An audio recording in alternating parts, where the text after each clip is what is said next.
Making a sequel to one of the best movies of all time is a difficult task. The monumental imprint the original Jaws left on the world will go down in history as Steven Spielberg's magnum opus, and as a film that appealed to worldwide audiences in a way that movies never had before. Now, doing a follow-up to the 1975 classic was a no-brainer. It would surely never reach the heights of the original, especially when the director wasn't returning. Still, 3 sequels followed with mixed reactions, and box office numbers failing to reach the first film. So, is Jaws 2 as bad as people say it is, or is it just a misunderstood masterpiece?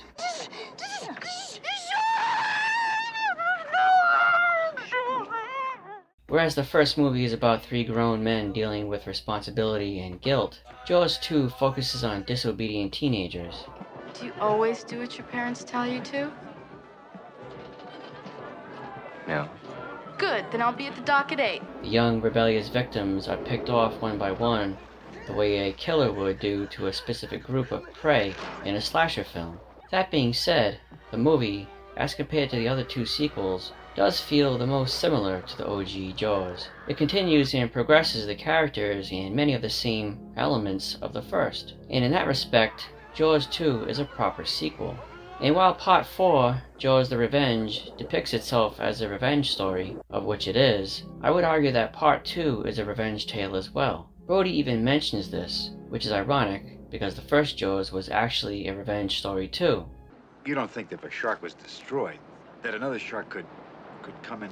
Sharks don't take things personally, Mr. Brody.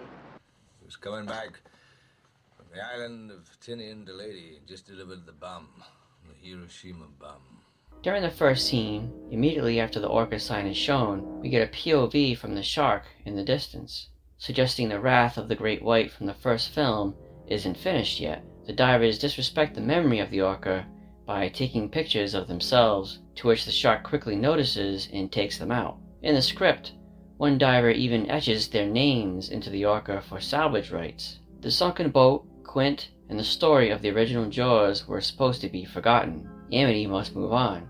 But it's as if the presence of the divers resurrected the ghost of the shark. Whereas the shark in Spielberg's movie focused on the Quint character and his revenge to kill all sharks as a way to honor his crew of the USS Indianapolis, the shark in Jaws 2 targets the teens of Amity and anyone who gets in its way. The shark specifically follows and kills the group of teens during the third act. Brody's 2 kids, Michael and Sean, are there, and so is Maya's Vaughn kid, Larry.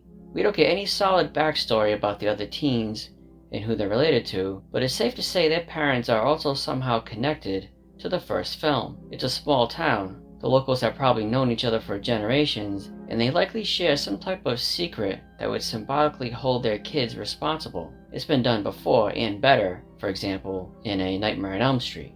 The shark attacks the disobedient kids who defy their parents, specifically Michael, who is told by his father not to venture out with his friends. I know it's all summer, but he wanted a job, and now he's got one. And I want that boat out of the water by tomorrow night. Dad, please, can I By just take it tomorrow out? night. And I mean it. Michael disobeys him, of course, and he pays the price by almost being eaten by the shark, while also risking his little brother's life. This is where the subtext falls apart. If it were just Michael on his own, or at the most, Michael and his brother, or even Michael and the girl he likes, the symbolism of being attacked by one shark could work. But because there are many teens, it should rightly imply that multiple sharks would be pursuing them. After all, the one shark was there for Quint specifically. Hooper and Brody survived. And because of the father-son symbolism, and the shark there to hold the son accountable, it further suggests that the shark itself is the offspring of the great white in the original film. This would account for Brody's mention of the shark taking his place, and plays into Michael's clash with his father's orders. There's certainly a parent and child battle in Jaws 2, but it's not detailed thoroughly.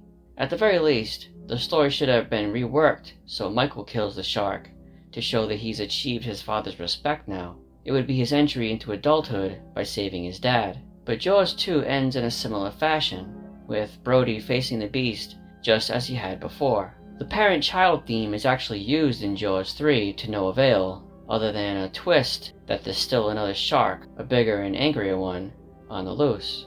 The baby was caught inside the park. its mother is inside the park. And something else that seems to come out of left field is the random prayer from Lucy. I understand her calling for God in such a desperate time, but there's no mention of religion or faith prior to this moment. God, please help us.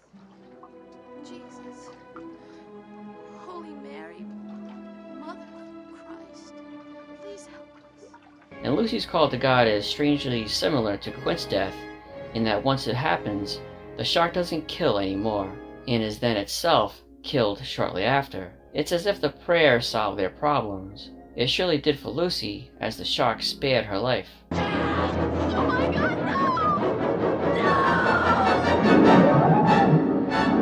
no! Jaws 2 is a decent film.